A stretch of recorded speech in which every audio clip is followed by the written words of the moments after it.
welcome to the Standpoint.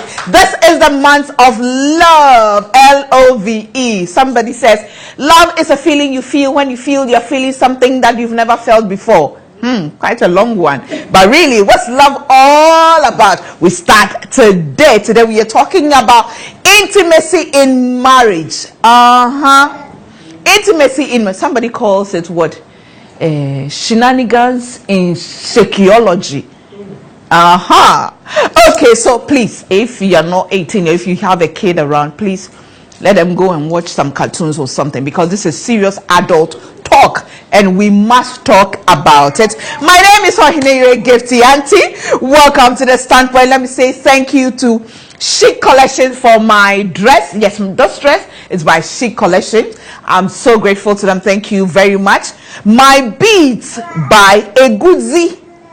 And in Fanti, when you say Eguzi, you understand. If you don't understand Fanti, let somebody teach you Eguzi.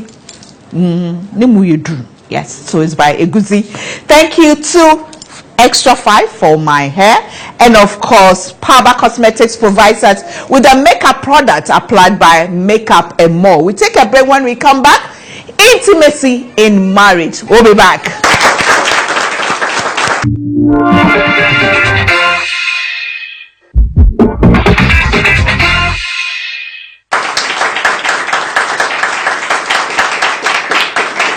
Hello again and welcome back to the Standpoint. Today we are talking about intimacy in marriage. Yes, it's going to be about sex in marriage. So please, if you have a young one around under 18 years, please let them go out. In another way, it could also help you start the sex talk with your child, even as you watch together and you let them understand this is for married people, but then it can start the sex talk with your child. You know, we've had a program on Let's Talk About Sex Mom, Let's Talk About Sex Dad. So, well, it's all up to you, but it's going to be about intimacy in marriage. Let me say thank you to GTP for my clothes. Thank you so much for supporting us all these years. The Standpoint is sponsored by Walmart Africa. They produce Vital cooking oil, and they also import into this country Fortune rice. And Fortune rice comes in 3 types. That's the first one being the green package one, very good for omutuo, rice water, and all the soft dishes. And then the orange package one, good for wache. Wine package one, excellent for jollof rice, and jollof rice, fried rice, and all the Nchichwe rices. African Women's Development Fund, AWDF, they support African women's rights organizations across Africa for over 15 years now, going on 17 years. So we are so grateful to them. Now, intimacy in marriage, and on my panel I have 3 soul sisters. To my extreme left I have Mrs. Anita Asino, who is an entrepreneur, and she has a shop, an intimacy shop as well. I'm sure she'll talk about it. Good to have you on the Standpoint. Thank you. Hello. Next to Anita, I have Mrs. Linda Mante. She's also an entrepreneur and a marriage counselor extraordinaire. I added that one. Welcome to the Standpoint. Thank you. Next to Linda is Madam Proper, Chief, intimacy lecturer. She is Mrs. Victoria Konolabi, educationist, mediator, and a counselor. Welcome to the Standpoint. All 3 of you, this is your first time on the Standpoint, and I must add that they all belong to a group that is making waves in the country gradually. A group of women who have come together to make sure that they champion the cause of women and children. We call ourselves Willie International. That's Women in Leadership International. Welcome to the Standpoint. Thank you. But let me start with you, Linda. How important is sex in marriage? How long have you been married anyway? I have been married for 15 years now. 15 years. Yeah, She I look looks like young, she's but been married for 2 years. And my husband is here. Yes. Yeah, Mr. Paul Mante. Mr. Mante, good for you. Well, when we talk about intimacy in marriage, it doesn't only have to do with sex. A lot of things come into play. When we say intimacy is anything or all the things that makes someone or a couple want to get close to each other. The things that bring us close, the things that drives us along each other, the things that makes you, you are at work, you have a feeling of getting home early, getting to meet him, do this and that. That is what we call intimacy. It's not all about sex, but sex plays a pivotal role when it comes to marriage. Marriage without sex is no marriage. And it may interest you to know that I was reading around it and I realized that there was a survey that shows that most married women who are above 35 in a year have an average of 60 times sex, which is way little too small. That is like to say twice in a month. That is what is killing most marriages. Sex is food. And when you take food and water out, the third most important thing to us as human beings is sex. And that tells you how important it is. Don't forget, there is a command in the Bible, Ecclesiastes 9 verse 9. It says that enjoy life with the wife whom you love all the days of your life on this under this meaningful, meaningless world. Enjoy life. Who do you enjoy life with? Some of us, we enjoy lives with our colleagues at work, with our family members, with our friends, but not with our husbands or our wives. That is wrong. You need to enjoy life. You need to do the things that he loves most. You need to speak to him or her in a way that attracts her, that turns her on, that puts her in the mood. But what happens? Victoria? You should see Linda's face, innocent and talking about, Say what happens and what really happens. What really happens? Do you agree with her? Is sex that important in marriage? It's very important. And one day a student wrote a letter to a friend. He said that love is like tea without sugar. We said marriage without life or without love in it is like tea without sugar. And love is something that is described as positive inner feeling. Feeling that is positive, that is inner. It is within you, it is not without. Within is you, it is within you. Intimacy is something that goes beyond bounds. Marriage that goes beyond bounds. You are close to each other. You feel for each other. Wherever you find yourselves, far apart, your spirits are together. And that brings the intimacy. Wherever you get to, you call your husband. Where are you?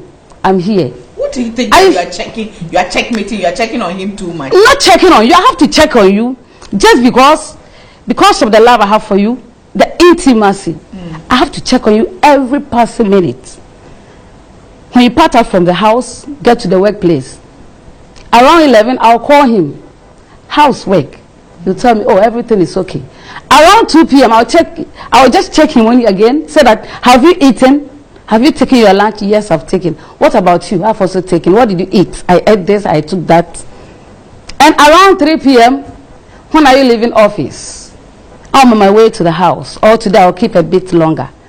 When are you leaving the office? I'll leave around 5:30 p.m. So what time should I expect you?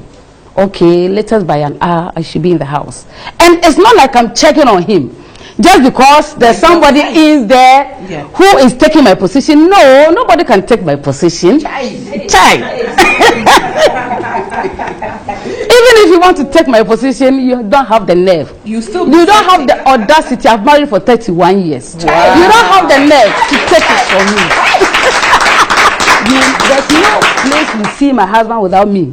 And even at the office, did it just happen, or is it something that you had to work on? You have to work at it. Love, you have to work at your love.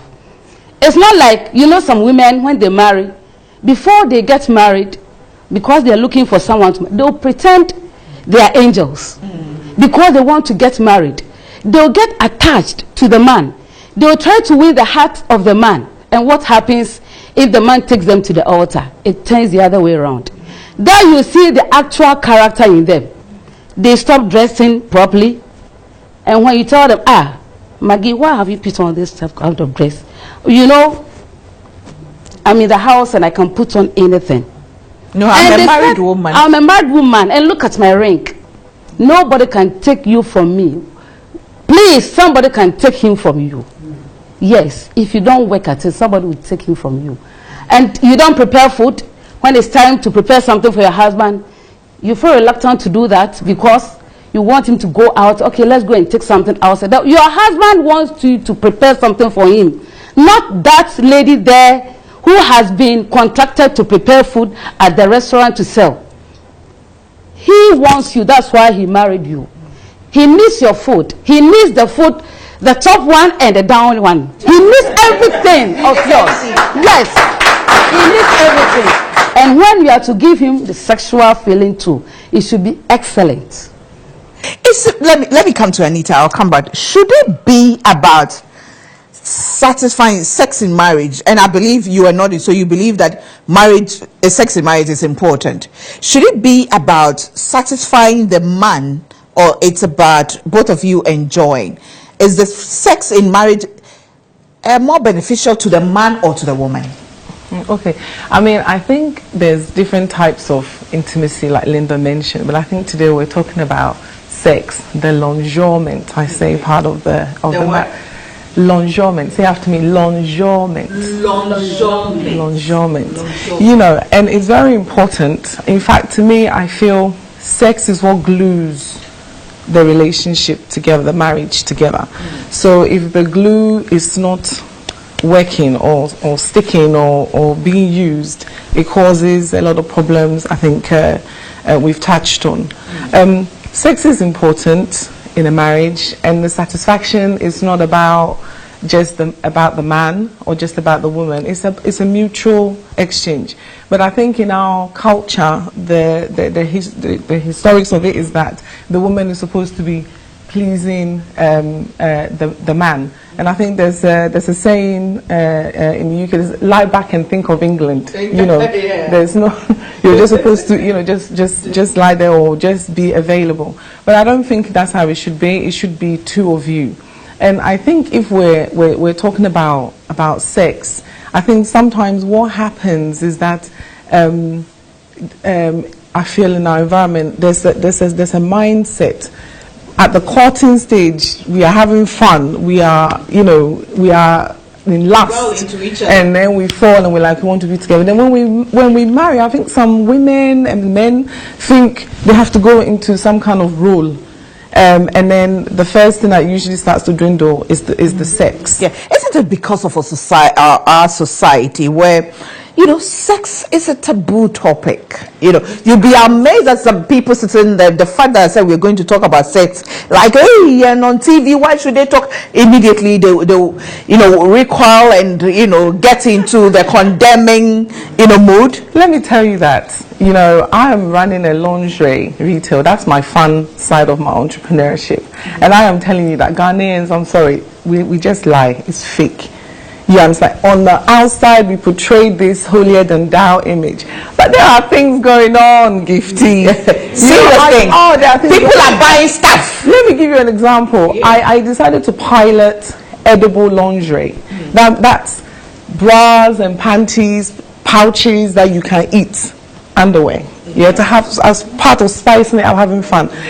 And I remember my sister saying to me, "You're not going to sell one in Ghana. The way it's a taboo." Gifty, it's become one of my best sellers in the shop. Edible lingerie, chocolate, favorite. Before even, but that's what I was telling you. Before even Valentine's, people are ordering it. Right. When I also decided, okay, well, it's all about having a bit of fun. The idea is that find your level, because every couple is different. Yeah. What may work for Linda and her husband may not necessarily work for you and your husband. So you have to find your level, because there are levels. You know, even within the marriage, you may even find different levels in terms of drive. So when you find your level, edible may not be for you, but maybe handcuffs are. That was another one. She said, she's like, nobody's outside. We'll see. People come in the shop and they come in there because they want to have fun, you know. But I think our culture says we should be conservative, so we all play this conservative thing, but actually behind closed doors things are happening. And I'm saying it, and you all know it. You can keep lying, but it's true. Things are happening, you know. And generally there are people who want to rekindle. Yeah. You know, they want to bring the fire back into their marriages, you know. And I think if you want to do that, it's not tomorrow you start. And you start small. It's not just because tomorrow, you know, you decided to do A and B, that means everything, you know, it takes time, but you have to find your level. But things are happening, and there are things to do to spice it up, to have a lot of lingerie. And this is the month of love, and we've started a Valentine move. And you know, the Valentine shouldn't be now. Anyway, we'll be back. Let me do. My director is killing me with time out. Okay, let me take a break and come back. Let me say thank you to our supporters. House of Foods, Auntie Vera, I'm still waiting for my birthday present. You didn't give me anything on my birthday. I'm saying it on live television. Last week was my birthday, 23rd of January. Hey, what happened on 24th? Nothing happened on 24th. 23rd January. And I turned 48 years old. And I also say thank you to Gogot Yogurt. As women, yogurt is very good for you. I'm sure the sex experts here will talk about it. So that yogurt is good for you. I said, hey, you're a sex expert. And then also thank you to Awake Mineral Water, Awake Purified Mineral Water by Casapreco Company Limited. They are the first company to actually decide to contribute a percentage of every bottle you buy to charity. That's the National Cardiothoracic Center to help underprivileged children. And also Royal Drinks, Royal Apple and Royal Orange by Casapreco Company Limited. Thank you to Yacht Cleaning Services. Matames, they give us the support, and we're so grateful to everybody who supports us. We take a break. When we come back, we'll continue this discussion.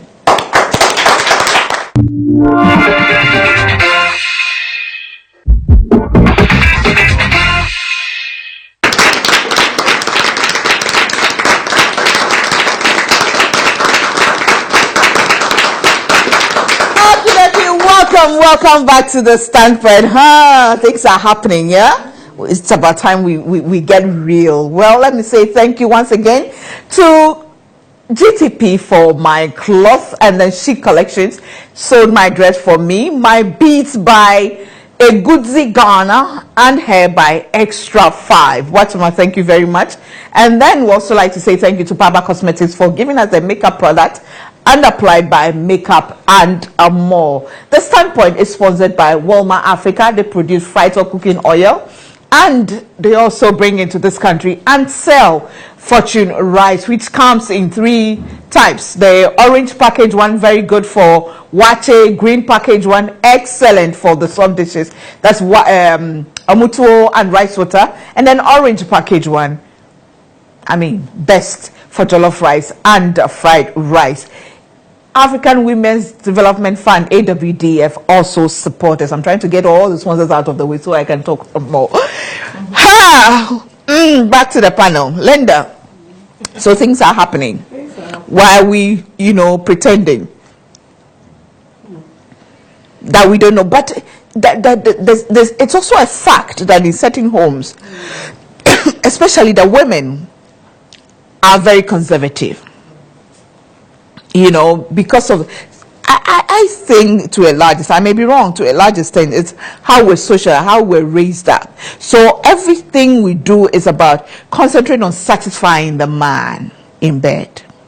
Most of us pretend a lot, and sometimes from the environment and the socialization that we have, we think sex is dirty. But don't forget that the Bible says that don't call anything impure that the Lord has made pure. God created the vagina, the penis. It was created by God. Yeah. He designed it, and they used it somewhere and say it is impure. He made sex so beautiful. So there is no way to be shameful about anything that has to do with sex. But unfortunately, that is what happens. And then I have this favorite thing that I say. You realize that in the home, because there are always disagreements, you see the husband lying with the back facing the woman's back. That is what is called Tunisia.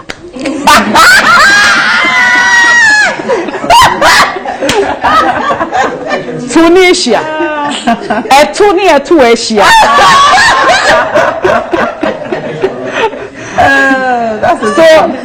in most homes, that is what goes on. The picture is a Tunisia picture.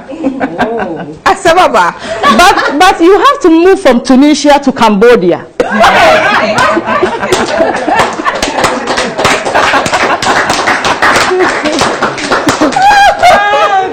That's a good one. Yeah, Cambodia is calm body. You know, the body, your body comes and mine comes. And we both. So we both. That is Cambodia. You need to move your marriage from Tunisia to Cambodia if you want to enjoy it. You see, because you are going to be married for the next, let's say if God gives you long life, for the next like 25 years, 30 years, 50 years. So if it is a Tunisia movement, then you're going to have this all your life, and you are not going to have any enjoyment in your marriage. So I would say that let's get to the Cambodia arena of sex. That is what is going to be. What if that's how they like to sleep? They like to sleep facing the wall. After Cambodia. After Cambodia. Well, if you are really going to do the Cambodia, And then do Tunisia. it is fine. Then after Cambodia can do Tunisia. You see, but the thing is that during sex, the hormones that are released, it gets you so relaxed.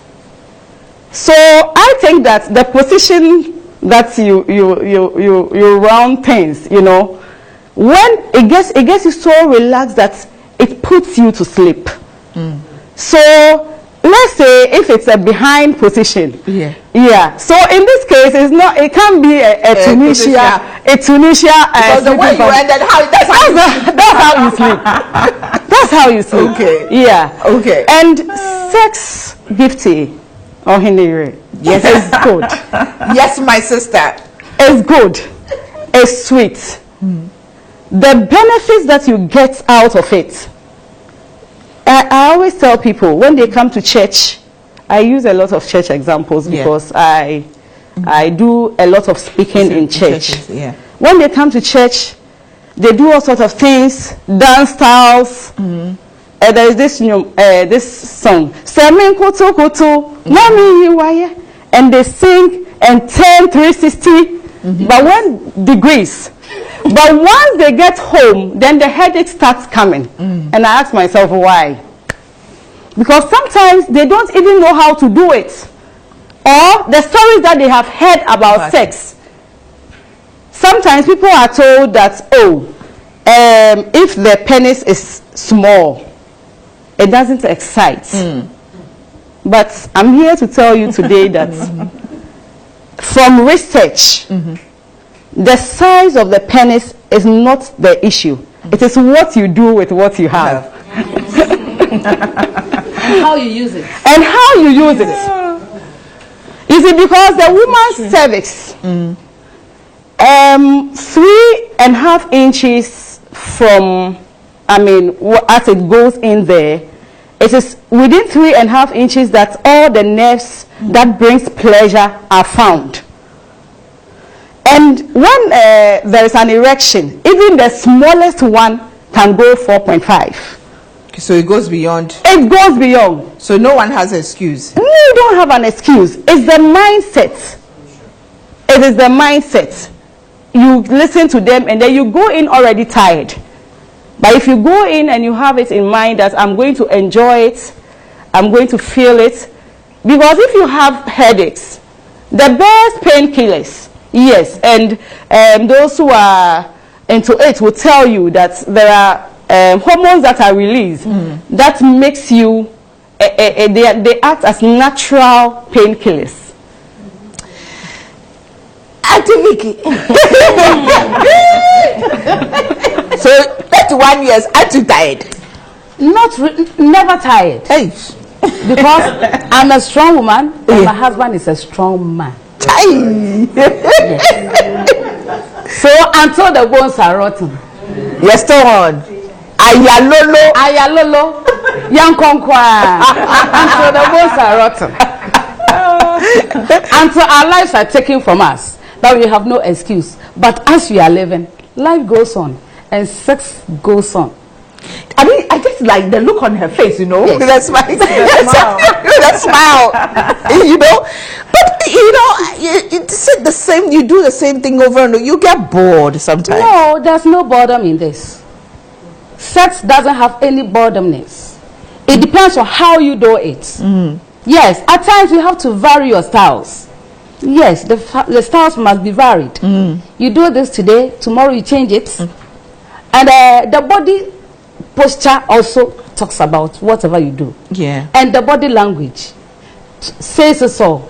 You know, if you want to do it, it's not all the time that the man has to initiate it. And in Africa or even in our traditional setup, when a woman proposes, we say it as satanic. Hey, about the wife says, you, instead of the man to propose, to have an affair, you, the woman, you go and you propose. And it's something abominable. It's an abomination. So even because we don't want the women to come out to say that we want it and we feel like having it. So what say? You know, I mean, when you propose, what say? And when somebody hears it, say that what the, you don't even wait for your husband to propose. You always go in to propose. You, the woman, you also need it. So as and when you need it, propose to your husband. It will be given to you. Your man is ready. He's ready, always ready. But some men too, they're never ready. Then shake them. If they're not ready, shake them. Tell them that some men who are not good. You know, some men don't know how to satisfy a woman. No, you see, honestly, they need to be shaken. Really? I disagree totally. Even every man knows how to satisfy. Even if it's on the other side, because it's not just the man who cannot satisfy the woman. There are some women who also don't satisfy the men. That's the point I was making again, that you have to find your level. You know, there's this thing that, you know, as women, and probably even maybe men also do it to a certain degree, we automatically are assigning to our partners that they should know what to do because of the movies we are seeing or the things we are reading. Right. Okay? If, for example, your sensitive part is your breast or your bum or whatever it is, and you don't tell me, you know, you don't tell me, and telling me doesn't mean say you sit me down and say, okay, you know, let's talk about sex. But there are ways in which you can tell me, you can during intimacy you can move my hands there, or you can say in fun conversation, you know, when you touch here, you can tell me. So then I will know that, oh, okay, this is what you like.